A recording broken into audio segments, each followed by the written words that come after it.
Hey, this is Notser, and today we're taking a look at the Tier 10 German destroyer, Z-52, on the map Hotspot.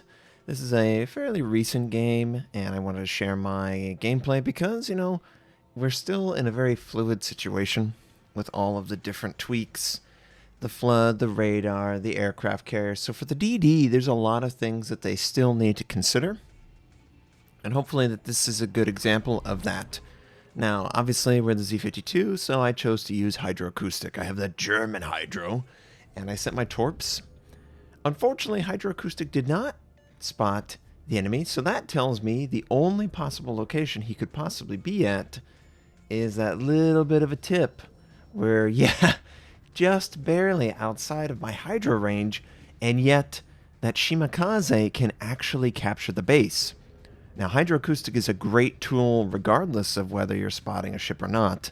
Obviously, we spot all of those torpedoes very soon after they were sent in the water, so there shouldn't be any ships that run into them. But there's always one, right? There's always one. And obviously, the enemy midway, sending his aircraft squadron, I switch my sector focus just to make sure. Remember, the Germans, 4-kilometer range, medium aura. They do a ton of damage if you're near 4 kilometers on the ship. So I'm not at a disadvantage here with him trying to place these torps around me. I got friendlies helping, and most of the enemy is actually wrapped around the island. They can't actually see me in this position to punish. So I'm really happy just trying to finish off the little bit of fighter group, which it is finished off. It looks like the Shimakaze, in response to hydroacoustic just detecting him, he had to back away. So A point is actually under our, really, a random shell hits me. A point is actually under our, and oh, look at there, the Shima. I should have had AP already loaded. I should have been punishing this guy as he tried to escape. This is a huge mistake that I missed that opportunity. Enemy Montana also fires on my position. We have what looks like a Buffalo that could also punish. And in response to what looked like a Notser pulling enemy ship, I'm sending torps in the area that I last spotted him, and I'm using my smoke. Now, obviously, the hydro doesn't spot the enemy, and oh, why is the Shima pulling back, turning back into the team? I'm not aware of why he would do that, but I'm going to take the shot anyway, and that's another 2,000 damage. And after taking the shot, I notice, wait a second, why is there a friendly Montana that's sailing through the middle of A point 15 minutes into the game, or 5 minutes into the game? We hit a torpedo, but it does not look like it was on the Montana. So that may be on the Shima, and we'll confirm when we see the Shima's health. It is on the Shima, and we're not going to pass this up. If we can finish off the Shima, that'll be great, and I really want to finish him off. I should have switched to HE for that salvo, and then I should have switched right back to AP for this salvo. I missed out on probably 1,000 or 2,000 damage. That may or may not have been the difference between him getting the torps off and friendly surviving. I'm sorry. Hey, it's just a mistake. But we have another mistake on approach. We've got a Montana, and all I want to do is try and keep the smoke in between my ship and that Montana while I gain distance back to 6.1. Unfortunately, the smoke's going to exist for one more second. So, yes, we're going to be revealed. And his guns are pointed this way, and oh, this is going to do good damage. Why? Why would you do that to me? You evil Montana, you. As it stands, we're spotted by air now. I'm ducking into cover. I'm hoping that secondaries / Montana guns won't take me out. Unfortunately, we have to deal with the aircraft carrier, and this is where DDs always find themselves losing. They don't take the aircraft carrier seriously, and they don't try and retreat to a safe area. Well, I am absolutely taking this seriously. I am not going to let him beat me, and I'm actively maneuvering. So yeah, play with the throttle. Go up, go down. Don't stay at a constant rate. Otherwise, they can predict and lead you in the direction that you're headed. But if you're unpredictable, it's a lose for them because that's a distraction from doing damage to some other target. So, just like any other situation, a battleship trying to mitigate damage while multiple friendlies are trying to fire on the enemy or something like that, any situation, DD actively maneuvering, cruiser, open water, these situations where you can waste the enemy's time actually works in your favor, and you absolutely need to try and do that.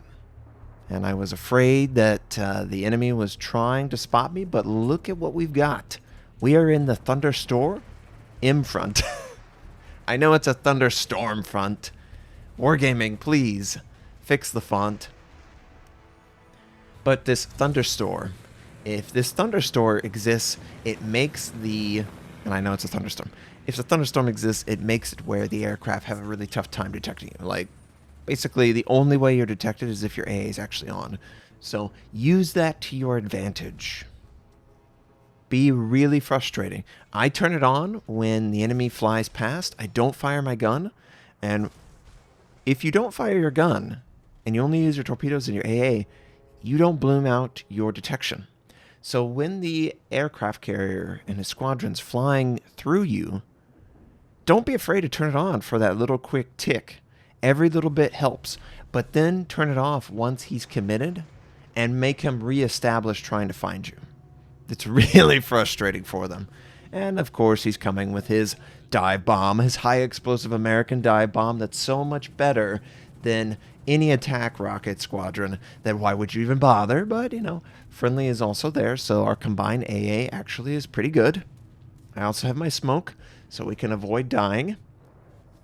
And if I'm in a situation like this, I am sticking with a teammate, a good AA teammate, and or I'm always having smoke available. I can't stop him from doing damage otherwise. I can do damage to his squadrons, but the days of squadrons being wiped out before they do any chip damage are over. They are done.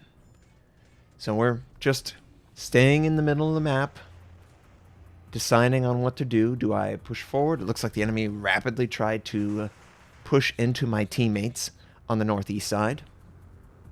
I am a DD, so it's not necessarily healthy for me to continuously stay on the same flank and push in. Like, maybe the option here is either push into the aircraft carrier south, allow my teammates to deal with these guys in the north, or I could head on up, capture B, contribute to that, and then also contribute to protecting my teammates from the enemies that are trying to push into them. We're coming from a very extreme flank. It's going to be difficult and challenging for them to stop us from doing damage to them. This enemy GK, he honestly maybe, 10, 20, 30 seconds faster progression on this flank, and maybe he avoids taking any damage from me or my teammates that are trying to help. But as it stands, he couldn't be in a worse position. He's perfectly in the open, and we just have a couple AP shells to finish off the target.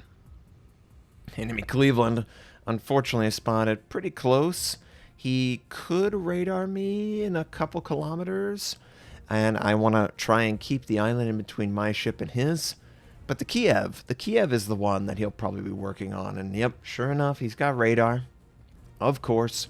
Love that the icon was updated so I know exactly what's being used against me. And, maybe he used it early, and I just happened to show up late. Either way, AP on the broadside. If he's distracted by multiple teammates, well, we're going to obviously take advantage of this. And that AP, it does a ton of damage on a broadside. And is this guy going to get out without dying? And, oh, I love turning in or turning out very sharply, adjusting my speed or keeping it at full speed to dodge the enemy shells. It also works against torpedoes, but we use it for the shells. And, the most painful thing, this stupid island is in between my shells and this enemy Cleveland that pulled a Notser, and I'm over here trying to get a shot, an angle. Of course, by the time we get an angle, the enemy's dead. Doesn't feel good. If I could have finished that guy off without the island being in the way, I think I would have felt better about that engagement. But we got the base. And we didn't necessarily risk our ship too much. I knew what I was doing. So, now that we've done that, there's an enemy DD And there's a Kronstadt. Now, the Musashi's pretty low. Honestly, both of the friendlies, the Mogami as well, both of the friendlies can die very quickly. So I'm going to try, maybe attempt to torpedo the Kronstadt in his flank. I also do a quick pull, and yeah, he's backing up. Don't lead him that way. But I did a quick fire, and yep, sure enough, it tells me that the enemy Harry Wind is actually somewhere close. Ish. He's on the Mogami's western flank or so, and yeah, the radio location is definitely pointing his way, and we can see the torps. We lose the friendly Musashi. Unfortunate. Are we going to lose the friendly Mogami to torpedoes? Unfortunately, he takes torps, and he's clearly spotted because he just openly fired. So I expect the Kronstadt to take him out. I do have my smoke hydro combo. This works very well against non-German DDs. Honestly, it works very well against non-Z-52s because only the Z-52 has the German hydro on the DDs. But we're going to just radio locate, sail right towards him. I expect that he is probably unhealthy, but I think I could take him. I asked in my division chat, did anyone see how much health he might have? And I think the comment was like 6,000 or so. And, roughly we're there.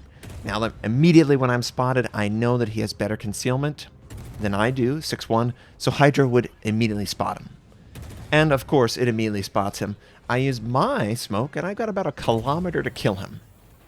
And I want to avoid the shells. Now, note the stubbornness. I needed to switch to high explosive on that salvo. Unfortunately, we took a little bit of time, but the high explosive works just fine from this angle, and we are just making sure that all the follow-up shells are good. They are. We actually hit a torp on the enemy Kronstadt, and friendly's still alive, and I still have my smoke, so of course I'm going to fire off my last of my HE and switch to my AP. Now, I am a gun build. This is the same build that I've had on my Z-52 for a while. I did not go manual AI. I still have a radio location, concealment, all these things. I love this build. This has made this ship so much better. And I fire a hell of a lot of AP because the AP is really good. Like 2,000-3,000 salvos on enemy cruisers. Of course we're going to kill him. Enemy Kronstadt, in a last-ditch effort, uses his radar. Not going to stop it in time. We kill him off, and that's the game. Man, I love the Z-52. I love this gun build. Oh, it's so good. Radio location, concealment, basic firing training, survivability expert, adrenaline rush, last stand, and priority target. 3 kills, 3 base captures, 106,000 damage done, 2,153 base XP. Alaska, and Alaska did a great job as well. I hope you enjoyed that game. I hope you have a wonderful day, and I'll catch you next time.